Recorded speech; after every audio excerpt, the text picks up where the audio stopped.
Ciencia, Salud y Medio Ambiente. Sexto grado. Reflexión de la luz. Hola estudiantes, mi nombre es Jessica y les doy la bienvenida a una nueva clase de Aprendamos en Casa.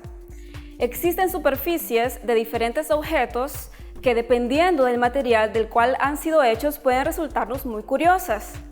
Me pregunto si has notado cómo en algunas de estas superficies puedes verte reflejado. En muchas superficies podemos observar nuestro propio reflejo, especialmente si estas superficies están lo suficientemente pulidas o lisas. En esta clase vamos a enfocarnos en espejos, que son objetos muy curiosos y muy comunes, que podemos utilizar en diferentes actividades de la vida diaria. Vamos a estudiar la reflexión de la luz en los espejos. Acompáñame. Vamos a experimentar con un espejo para demostrar la ley de reflexión de la luz, pero primero vamos a definir algunos conceptos principales. Tenemos en la imagen un espejo que está colocado de forma horizontal sobre una superficie, podría ser una mesa. Tenemos un haz que incide sobre este espejo con un ángulo con respecto a la horizontal y con respecto también a una línea punteada. Llamamos normal a esta línea punteada de forma imaginaria, que es perpendicular al espejo, es decir, que tiene un ángulo de 90 grados. El haz entra en el espejo, por tanto lo llamamos rayo incidente. Luego de entrar al espejo, vemos cómo sufre una desviación y el haz sale del espejo. Por esa razón le llamamos haz reflejado. Podemos observar entonces que el ángulo que se forma entre el haz incidente y la normal recibe el nombre de ángulo de incidencia. Y podemos observar cómo el ángulo que se forma entre el haz reflejado y la normal recibe el nombre de ángulo de reflexión. Vamos ahora a estudiar de qué se trata la ley de reflexión. Esta ley establece que el ángulo de incidencia es igual al ángulo de reflexión. Vamos a comprobar esta ley experimentalmente, pero antes vamos a ver algunos datos históricos sobre los espejos. Los primeros espejos utilizados por los humanos fueron probablemente pozos de agua recolectada en recipientes primitivos de algún tipo. Los espejos fabricados más antiguos eran piezas de piedra pulida, como la obsidiana, un vidrio volcánico natural, y también había espejos de cobre pulido. Los espejos, como utensilios cotidianos, fueron muy usados en las civilizaciones egipcia, griega, romana y hebrea. Se elaboraron siempre con material pulido, generalmente cobre, plata o bronce. Tenían formas de placa redonda u oval y con mango tallado para sostenerlos cómodamente. Durante la Alta Edad Media, apenas se hizo uso del espejo, hasta que en el siglo XIII se inventó la fabricación de los espejos de vidrio y de cristal de roca sobre lámina metálica, sin dejar por esto de construirse aquellos solo de metal hasta el siglo XVIII. El espejo, como mueble de habitación, empieza con el siglo XVI. En dicho siglo se presenta con marco elegante y artístico y ocupa un lugar distinguido en el salón. Hacia fines del siglo XVII, las fábricas venecianas logran construir espejos de gran tamaño y desde entonces sirven como objetos singularmente decorativos en los salones, en los que ocupan un lugar destacado. Los espejos modernos consisten en una delgada capa de plata o aluminio depositado sobre una plancha de vidrio, la cual protege el metal y hace al espejo más duradero. Hemos escuchado datos históricos sobre los espejos muy interesantes. Vamos ahora a utilizar un espejo para demostrar la ley de reflexión. Como ya escuchamos esta ley, tenemos que comparar el ángulo de incidencia con el ángulo de reflexión. Tenemos que encontrar una manera de determinar estos ángulos y compararlos. Vamos a hacer esto en la siguiente experiencia. Vamos a utilizar los siguientes materiales: un trozo de cartón, una hoja de papel polar, un espejo plano, colores y alfileres. Vamos a utilizar 3 pares de alfileres, de preferencia que cada par sea del mismo color.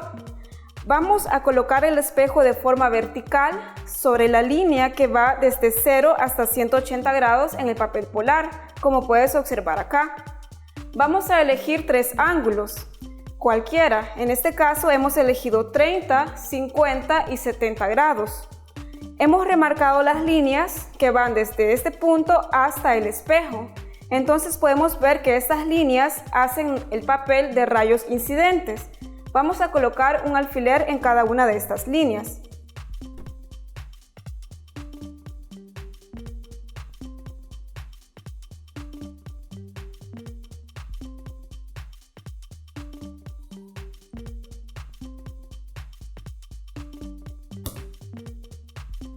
Para el ángulo de 30 grados, observamos el alfiler colocado justo en esa línea. Vamos a colocar el siguiente para el ángulo de 50 grados.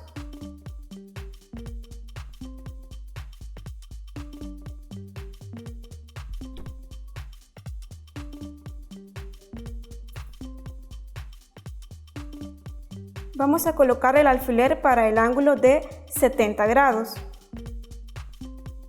Podemos observar estos objetos y sus correspondientes imágenes en el espejo y vemos la simetría que se forma entre estas líneas y el eje horizontal. Vamos ahora a señalar los rayos proyectados de esas imágenes. Podemos observar que para el ángulo de 30 grados vamos a señalar la proyección de esa imagen que se observa en el espejo.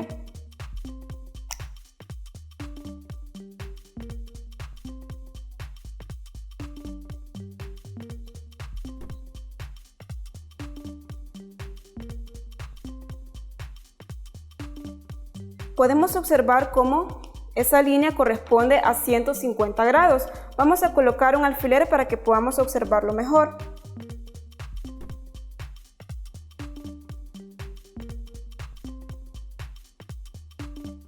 Observamos entonces que para el ángulo de 30 grados tenemos una imagen proyectada en el ángulo de 150 grados. Vamos a hacerlo para los siguientes ángulos.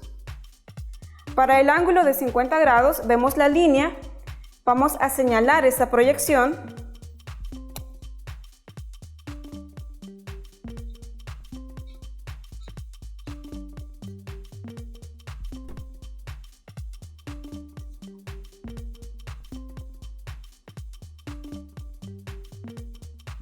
Podemos observar cómo corresponde a ese ángulo de entrada de 50 grados un ángulo de salida de 130 grados. Vamos a hacerlo finalmente para el ángulo de 70 grados.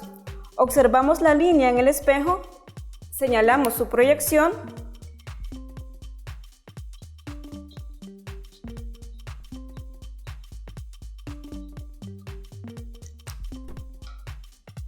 y vamos a colocar el alfiler.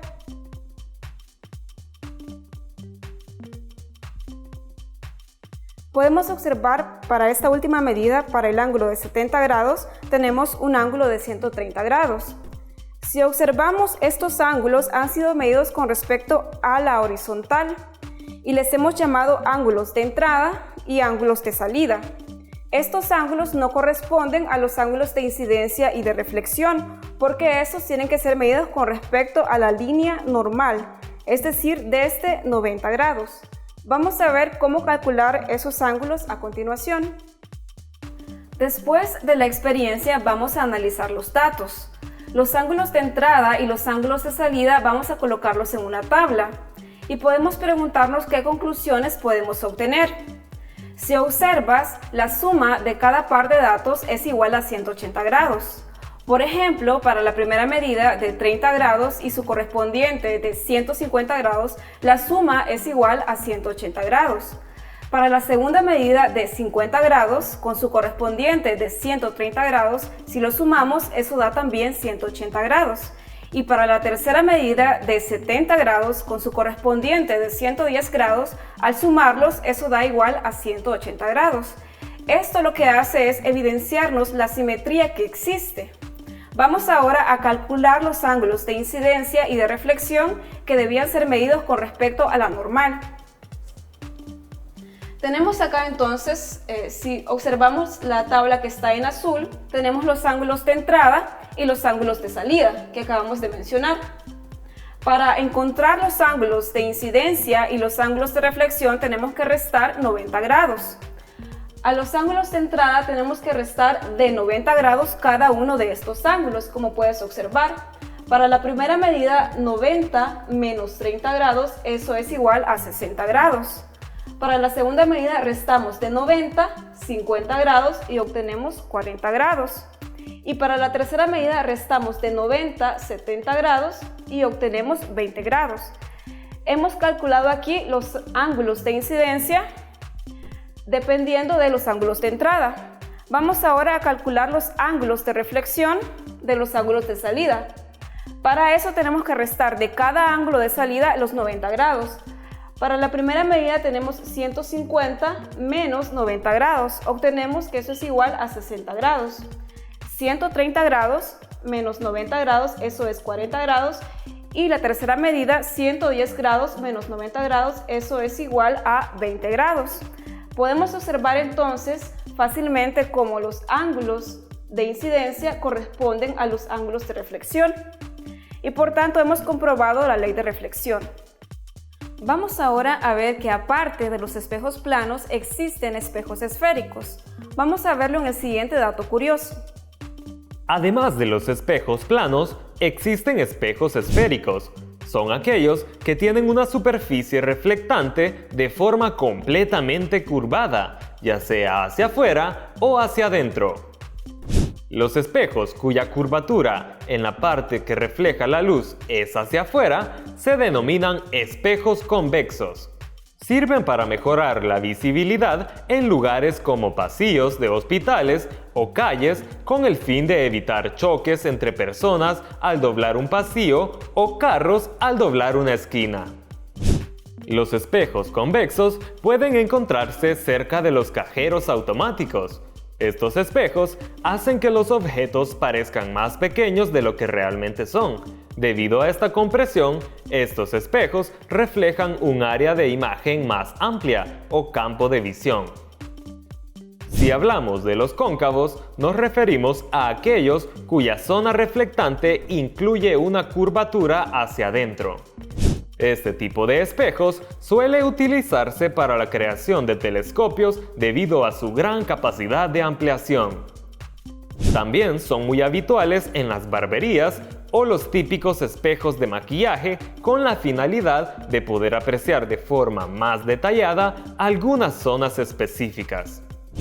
Las imágenes que se reflejan pueden apreciarse de una forma mucho más aumentada, un aspecto que puede aprovecharse para diversos propósitos. Vamos a recapitular lo que hicimos en la experiencia de la reflexión de la luz en un espejo. Para eso vamos a responder 3 preguntas. La primera pregunta sería, ¿qué observaste con respecto al haz incidente y al haz reflejado? Lo que pudimos observar fue una simetría. El haz incidente luego se reflejaba con una simetría con respecto a la normal. La segunda pregunta sería, ¿qué podemos decir sobre los ángulos de entrada y los ángulos de salida? En primera instancia podemos decir que estos ángulos no eran iguales, puesto que los habíamos medido con respecto a la horizontal, con respecto al espejo. Para encontrar los ángulos de incidencia y de reflexión tenían que ser medidos con respecto a la normal, desde 90 grados. Por ende, siempre que estudiemos la reflexión de la luz en los espejos, los ángulos deben ser medidos con respecto a la normal. La tercera pregunta sería ¿qué podemos decir del ángulo de incidencia y del ángulo de reflexión? Pudimos comprobar que estos ángulos son iguales. Por eso decimos que la ley de reflexión se cumple. Hemos llegado al final de la clase. Espero que hayas aprendido mucho y poder encontrarte por este mismo espacio en la siguiente semana. Recuerda seguir las medidas de bioseguridad, lávate bien las manos y utiliza mascarilla cuando salgas.